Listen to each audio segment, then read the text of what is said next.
Start చేయండి. సంగః సత్తు విధీయతాం భగవతో భక్తిర్దృఢాదీయతాం శాంత్యాదిః పరిచీయతాం దృఢతరం కర్మాసు సంత్యజ్యతాం సద్విద్వాన్ ఉపసర్ప్యతాం ప్రతిదినం తత్పాదుకాసేవ్యతాం బ్రహ్మైకాక్షర మధ్యతాం శృతి శిరోవాక్యం సమాకర్ణ్యతాం.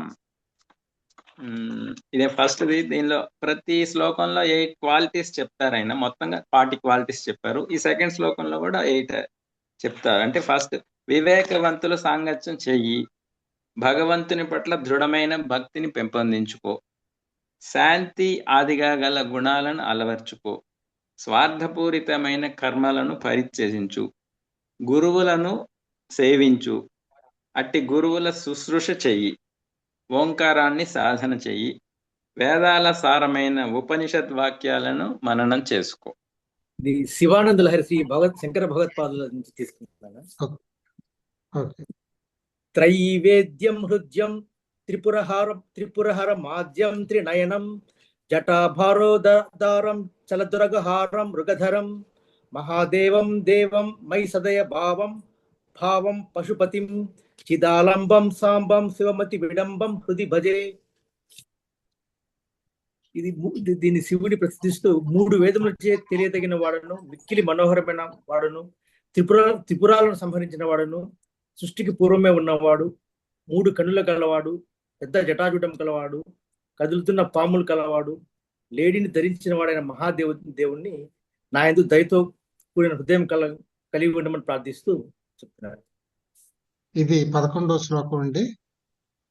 భర్తృహరి నీతి శతకంలోది. భర్తృహరి సుభాషితాలు ఉంటాం కదా.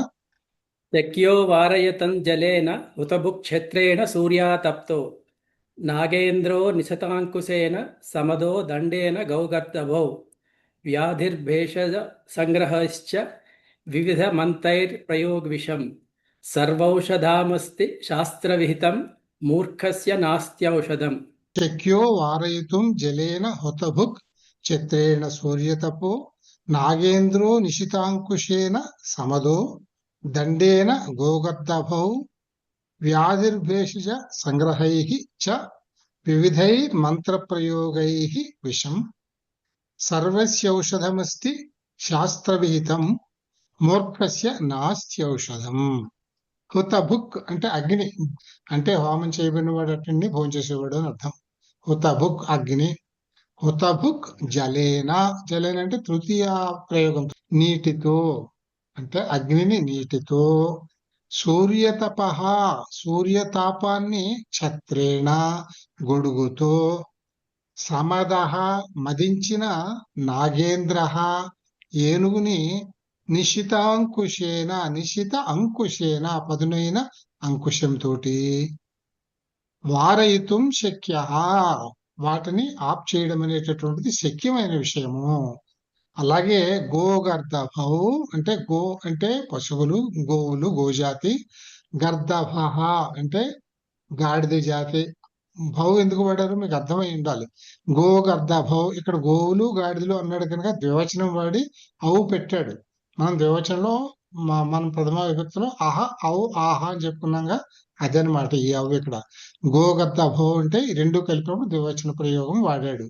గోజాతి గర్దభ జాతిని దండేన కర్రతోటి, వ్యాధి అంటే వ్యాధుల్ని రోగాల్ని భేషజ సంగ్రహై చ, భేషజ సంగ్రహై అంటే సంగ్రహము అంటే వివిధ రకాలైనటువంటి మందుల్ని, భేషజము అంటే మందులు అన్నమాట.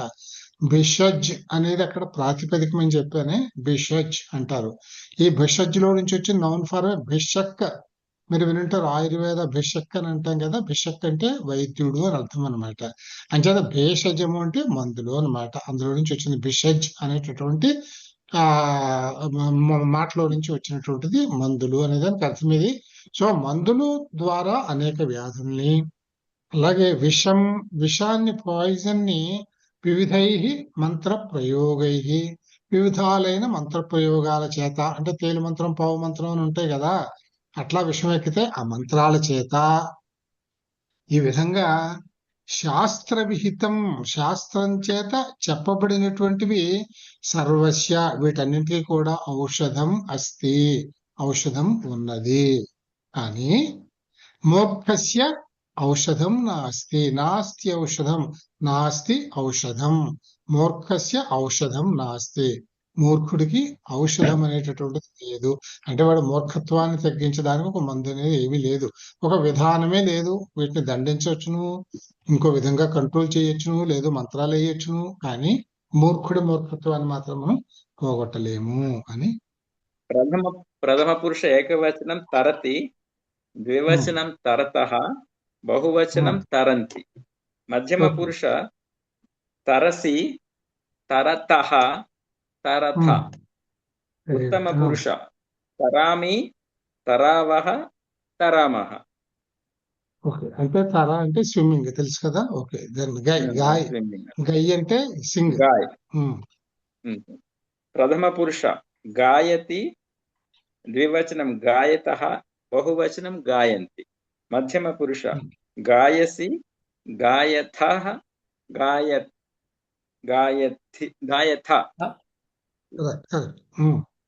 ఉత్తమ పురుష గాయామి, గాయావః, గాయామః. థర్డ్ కూజ్. మీనింగ్ అండి ఈ వెర్బ్ పక్షుల కిలకిలారావం అంటామే అది. సో పక్షుల కోతలు కూజతి. కరెక్ట్, కూజతి. కూజతః, కూజంతి. మధ్యమ పురుష కూజసి, కూజతః, కూజథ. ఉత్తమ పురుష కూజామి, కూజావః, కూజామః. జిఘ్ర, మీరు చెప్పింది అది. ఇది పొల్లు అనమాట, జిఘ్ర అని చదవచ్చు. ఓకే.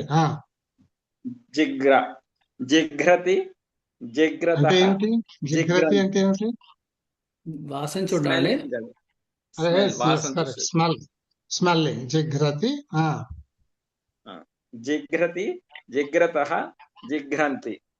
మధ్యమ పురుష జిఘ్రసి, జిఘ్రతః, జిఘ్రథ.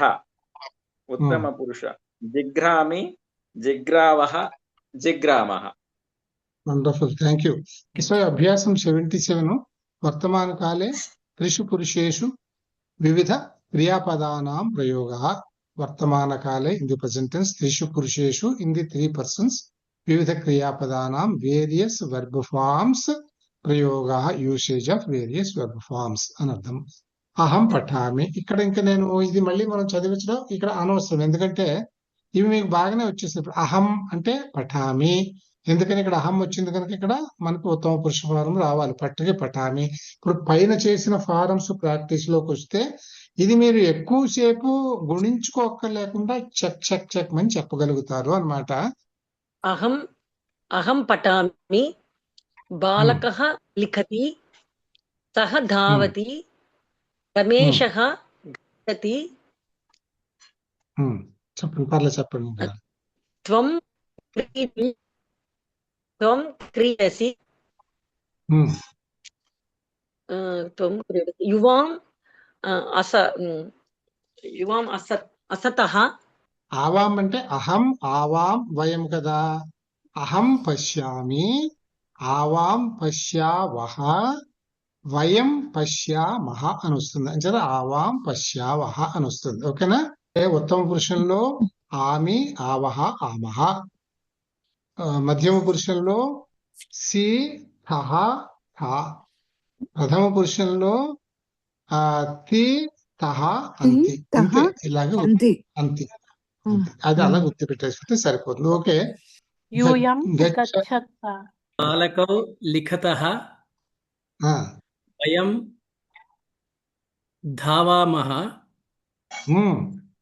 అందరూ ఫాలో అవుతుంది. ఆయన కరెక్ట్ గానే చదువుతారు. ఆయన ఎట్లా గ్రహిస్తున్నారో గమనించండి.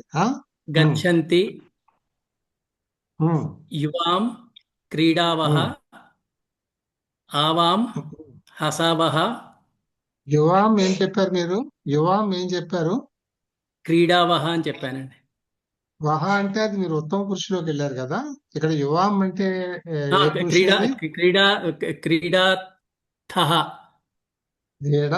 కరెక్ట్.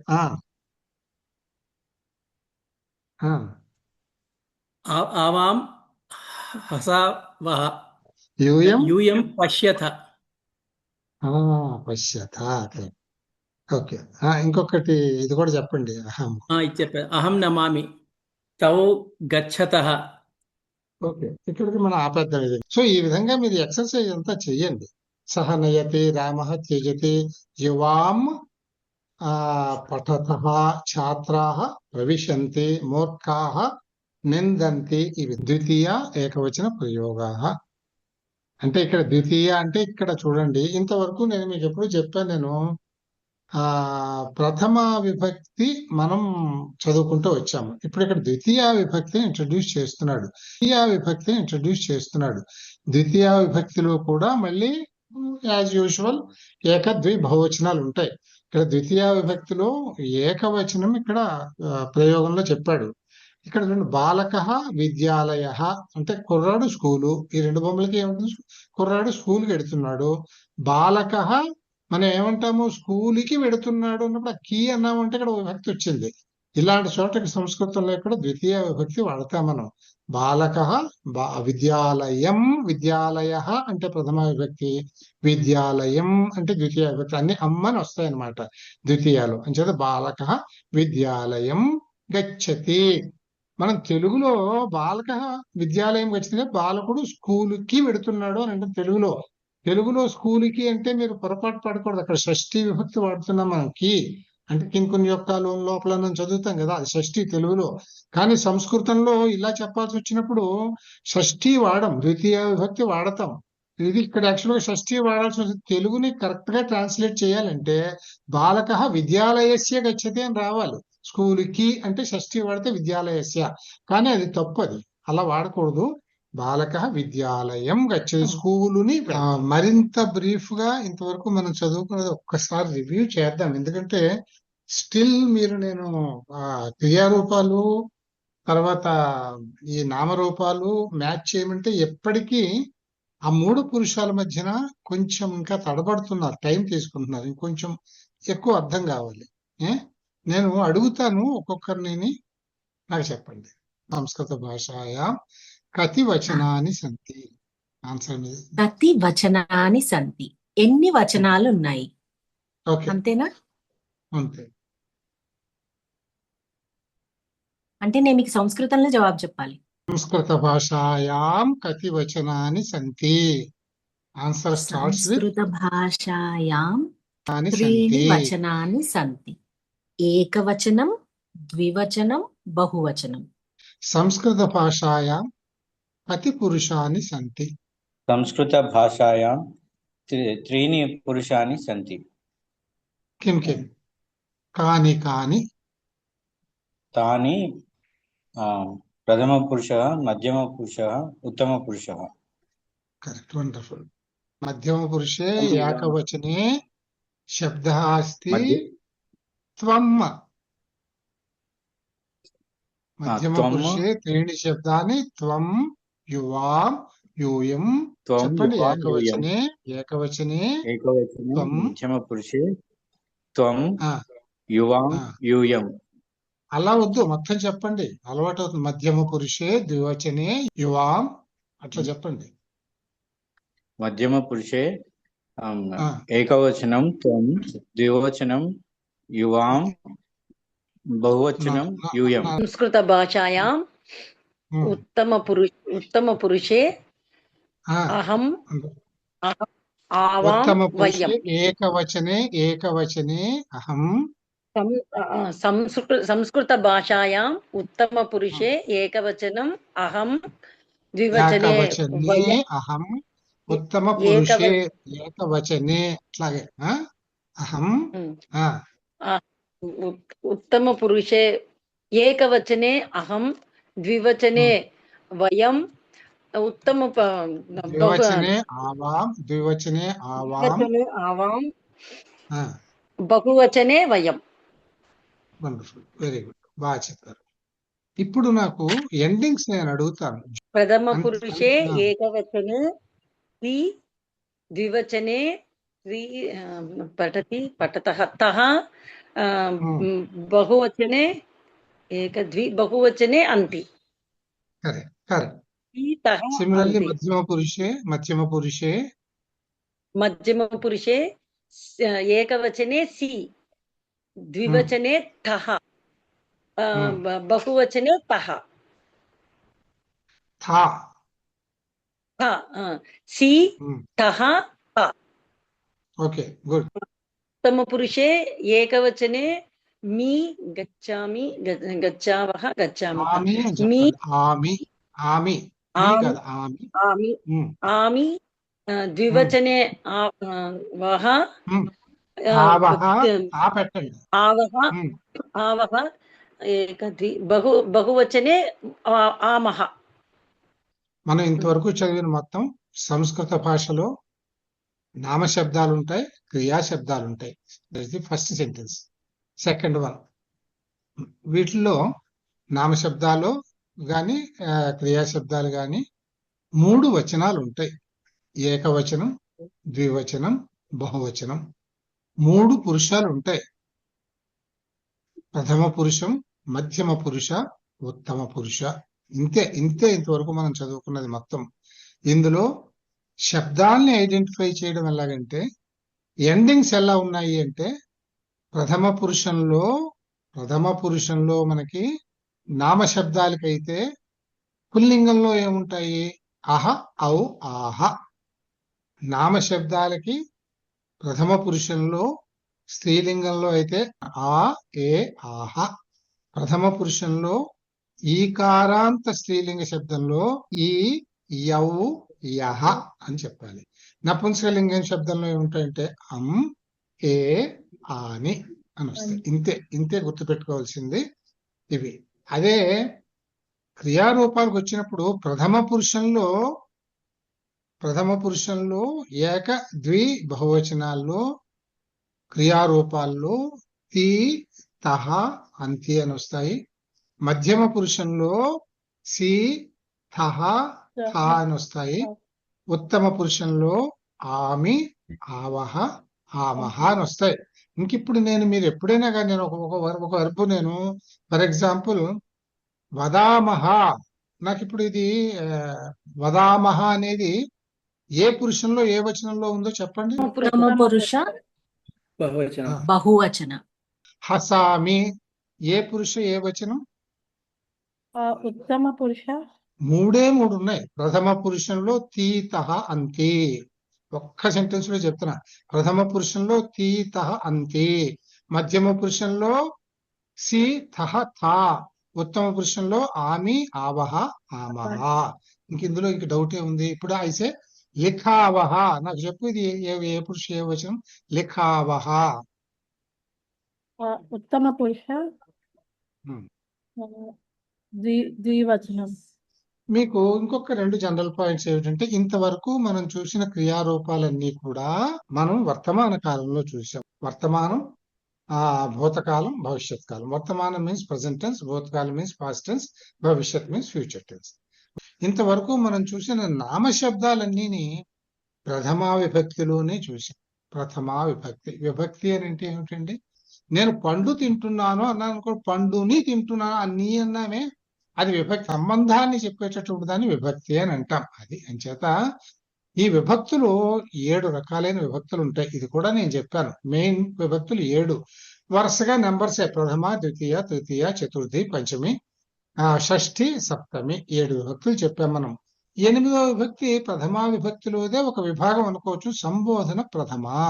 అంటే ఇప్పుడు ఇప్పుడు రాముడు అనేది ప్రథమా విభక్తి అయితే ఆయన నేను పిలుస్తాను, హే రామా అన్నాను అనుకోండి, అక్కడ హే రామా అని ఆ అడ్రస్ చేయడాన్ని సంబోధన ప్రథమ అంటాం. అదే ప్రథమ కిందకే వస్తుంది.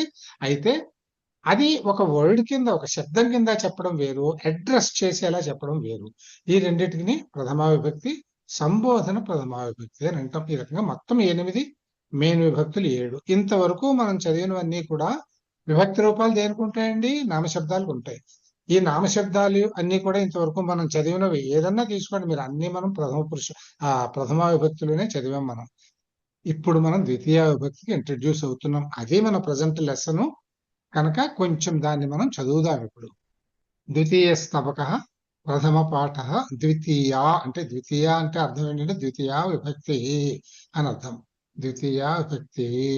ఇంతవరకు మనం ప్రథమా విభక్తిలో నామశబ్దాలను చూసుకుంటూ వచ్చాం. అద్యవయం ద్వితీయ విభక్త్యా నామశబ్దాన్ని పశ్యామః.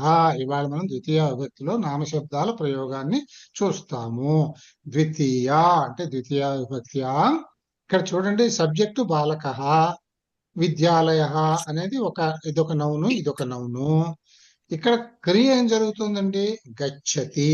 నౌన్ కి వెర్బ్ కి ఉండే సంబంధాన్ని చెప్పేది విభక్తి ప్రత్యయము. ఇక్కడ ఈయన ఏం చేస్తున్నాడు? బాలకుడు వెడుతున్నాడు. దేనికి పెడుతున్నాడు? స్కూలుకి పెడుతున్నాడు. అంటే మనం ఒక రిలేషన్ పెడుతున్నాం. బాలకుడికి స్కూలుకి స్కూలుకి వెళ్ళడానికి ఒక రిలేషన్ పెడుతున్నాం మనం ఇక్కడ. అందుకని ఆ రిలేషన్ ఇక్కడ ఎలా చూపించామంటే స్కూల్కి వెళుతున్నాడు, విద్యాలయానికి వెళుతున్నాడు అని అనడానికి మనం తెలుగులో విద్యాలయానికి వెళుతున్నాడు అని అంటాం, కానీ సంస్కృతంలో దాన్ని కరెక్ట్ గా మీనింగ్ చెప్పాలంటే విద్యాలయాన్ని వెళుతున్నాడు అని ఉంటుంది. దాని అర్థం అలా వస్తుంది అంతే. ఆ భాష నేటివిటీ దానిదే, ఈ భాష నేటివిటీ దీనిదే. తెలుగులో విద్యాలయానికి వెళుతున్నాడు అంటే ఇది ఈ కి అనేటువంటి షష్ఠీ విభక్తి అవుతుంది తెలుగులో. అదే ఇక్కడికి వస్తే విద్యాలయం గచ్చతి, విద్యాలయాన్ని పెడుతున్నాడు అని వస్తుంది అనమాట. ద్వితీయ వాడతారు సంస్కృతంలో. అది సంస్కృత భాష యొక్క నేటివిటీ అంతే. అంచేత బాలకః విద్యాలయం గచ్చతి. ఇక్కడ బాలకః అనేది ప్రథమా విభక్తిలోనే ఉంది. విద్యాలయం ఈ అమ్మని వచ్చింది అని అంటే అది ద్వితీయ విభక్తి అన్నమాట. అంటే విద్యాలయానికి అని మనం తెలుగులో మాట్లాడుకుంటాం, కానీ దీని నిజమైన అర్థం విద్యాలయాన్ని గచ్చతి, వెడుతున్నాడు. బాలక విద్యాలయం గచ్చతి. ఈ విద్యాలయం అనేది ఇక్కడ ద్వితీయ ప్రయోగము అనమాట. అది ఇక్కడ ద్వితీయ అంటే ద్వితీయ ఏకవచన ప్రయోగ. మళ్ళీ ఇక్కడ అమ్మ అనేది ద్వితీయ విభక్తిలో ఏకవచనంలో అమ్మని ఎండింగ్ వస్తుంది. చూడండి ఇక్కడ విద్యాలయం, కార్యాలయం, దేవాలయం, ఇలాగే ఛాత్రవాసం అంటే అన్ని కూడా మీకు ఛాత్రవాసం అంటే హాస్టల్, ఇవన్నీ కూడా మీకు అమ్మని ఏకవచనంలో ద్వితీయ విభక్తి వస్తుంది. మళ్ళీ ఇందాక మనం ప్రథమ విభక్తిలో అహ, ఔ, ఆహా, ఆ, ఏ, ఆహా, ఈ, ఔ, యహ ఇవన్నీ ఎలా చెప్పుకున్నాం 3 వచనాల్లో, అలాగే ద్వితీయ విభక్తికి మళ్ళీ 3 వచనాల రూపాలు వస్తాయి. తృతీయ విభక్తికి ప్రతి విభక్తికి కూడా ఇలా 3 వచనాల రూపాలు వస్తాయి. ఇప్పుడు మనం ప్రస్తుతానికి ఓన్లీ ఏకవచన రూపం, ద్వితీయ ఏకవచన ప్రయోగం మాత్రం చూస్తున్నాం. అంచేత ఏకవచనంలో ద్వితీయ విభక్తిలో అమ్మని వస్తుంది. ఫిక్స్ చేసుకోండి దాన్ని మీరు. అమ్మని వస్తుంది, అమ్మని కనపడింది అని అంటే అది ఏకవచనంలో ద్వితీయ విభక్తి ప్రత్యయం అమ్ చేరింది. విద్యాలయ అనేటటువంటిది శబ్దం.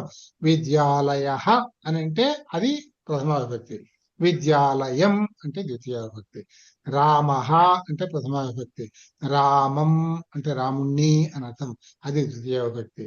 అలా వస్తాయి అన్నమాట. అంటే అదే అంటే ఆ స్త్రీలింగ శబ్దాలు వేరే వస్తాయి, తర్వాత చూద్దాం. సో ఈ రకంగా మనకి ద్వితీయ విభక్తిని ఇంట్రడ్యూస్ చేశాడు. ఇప్పుడు బాలక విద్యాలయ రెండు నౌన్స్, గచ్చతి అనేది క్రియ. సో బాలక విద్యాలయం గచ్చతి. అలాగే సచివ అంటే ఒక ఎంప్లాయీ, డైరెక్టర్ ఏదో సంథింగ్. కార్యాలయ సచివ, కార్యాలయ ఈ 2 నౌన్ ఫార్మ్స్. ఇక్కడ కూడా గచ్చతి వెళ్ళటం అనేది క్రియ. ఈ క్రియకిని ఈ కార్యాలయానికి సంబంధాన్ని ఏర్పాటు చేసి కార్యాలయానికి వెడుతున్నాడు అంటే కార్యాలయాన్ని వెడుతున్నాడు. కార్యాలయం గచ్చతి, సచివ కార్యాలయం గచ్చతి అంతే. ఇక్కడ మీకు థియరీ అంతా చెప్పాను, కానీ ప్రాక్టికల్ గా చేసేటప్పుడు మీరు సింపుల్ గా ఈ మధ్యలో ఉన్నదానికి ఏకవచన ద్వితీయ ప్రయోగం వాడుతున్నారు. ఇక్కడ కార్యాలయ, విద్యాలయ, దేవాలయ, ఛాత్రవాస ఇవన్నీ ప్రథమ విభక్తిలో శబ్దాలు ఇచ్చాడు. దీన్ని ద్వితీయలోకి మారిస్తే అమ్మ అనేది వస్తుంది. ఈ అహా అనే ప్రథమా ప్రత్యయం పోయి అమ్మనే ద్వితీయ ప్రత్యయం వచ్చి విద్యాలయం, కార్యాలయం, దేవాలయం, ఛాత్రవాసం ఇట్లా వస్తాయి అన్నమాట. లేదా బాలక విద్యాలయం గచ్చతి, సచివ కార్యాలయం గచ్చతి,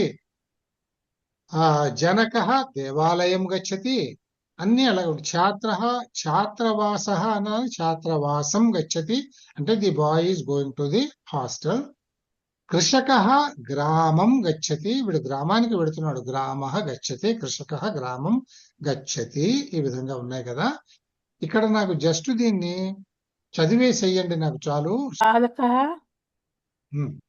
గణేశः 2 మాటలు ఇచ్చాడు, 2 నౌన్స్ ఇచ్చాడు. ఇక్కడ వెర్బ్ ఏమిటి? అర్చతి అనేది వెర్బ్. అర్చతి అనేది వర్బ్. బాల్ సో బాలక గణేశ అర్చతి కలిపితే ఏమవుతుంది? ఈ మధ్యలో ఉన్న వానికి ద్వితీయ పెట్టాల్సి వస్తుంది మనం. ఆ బాలక బాలక గణేశం అర్చతి. అది అంటే గణేశుని పూజిస్తున్నాడు. ఇక్కడ బాగానే అనిపిస్తుంది, మనం గణేశునికి పూజిస్తున్నాడు అని మనం ఇక్కడ గణేశుని ఇక్కడ బాగానే ఉంటుంది. స్కూల్కి పెడుతున్నాడు అన్నప్పుడు స్కూల్ని పెడుతున్నాడు అంటే ఏదోలా ఉంటుంది, కానీ తెలుగులో చెప్పుకుంటే ఇక్కడ గణేశం అంటే గణేశుని, మనం తెలుగులో కూడా అదే అంటాం. ఇక్కడ తెలుగులో ఇక్కడ ద్వితీయనే వాడతాం మళ్ళీ మనం. అందుకని వీళ్ళు జనరల్ గా ద్వితీయ రూల్ అంతే, అది ఇంకా ద్వితీయనే వాడాలన్నమాట ఇది. సో బాలక గణేశం అర్చతి. ఇది చదివేసి అలాగే మహిళా మహిళా ఘటం ఘట మహిళా ఘటం నయతి. నయతి అంటే తీసుకెళ్తుందన్నా. లీడింగ్. నయతి అంటే టేకింగ్, తీసుకెళ్లడం. నయతి అంటే తీసుకువెళ్ళటం, నీళ్లు పట్టుకుపెడుతోంది. మహిళ ఘటం నయతి, మహిళ కుండను తీసుకుపెడుతున్నది. వస్తున్నది అని చెప్పాలి అంటే ఆనయతి అవుతుంది, అంటే వస్తుంది అని అర్థం, తీసుకొస్తుంది అని అర్థం. మహిళా ఘటం ఆనయతి. గర్భః భారం వహతి. వహతి అంటే ఆ, తీ- ఆ, వహించడం, మోయడం. మొయ్యటం, క్యారీయింగ్. చట్కా చట్కా నాన్ జలం స్టాప్. పిబతి. కరెక్ట్. శుకః ఫలం శుకః ఫలం ఖాదతి.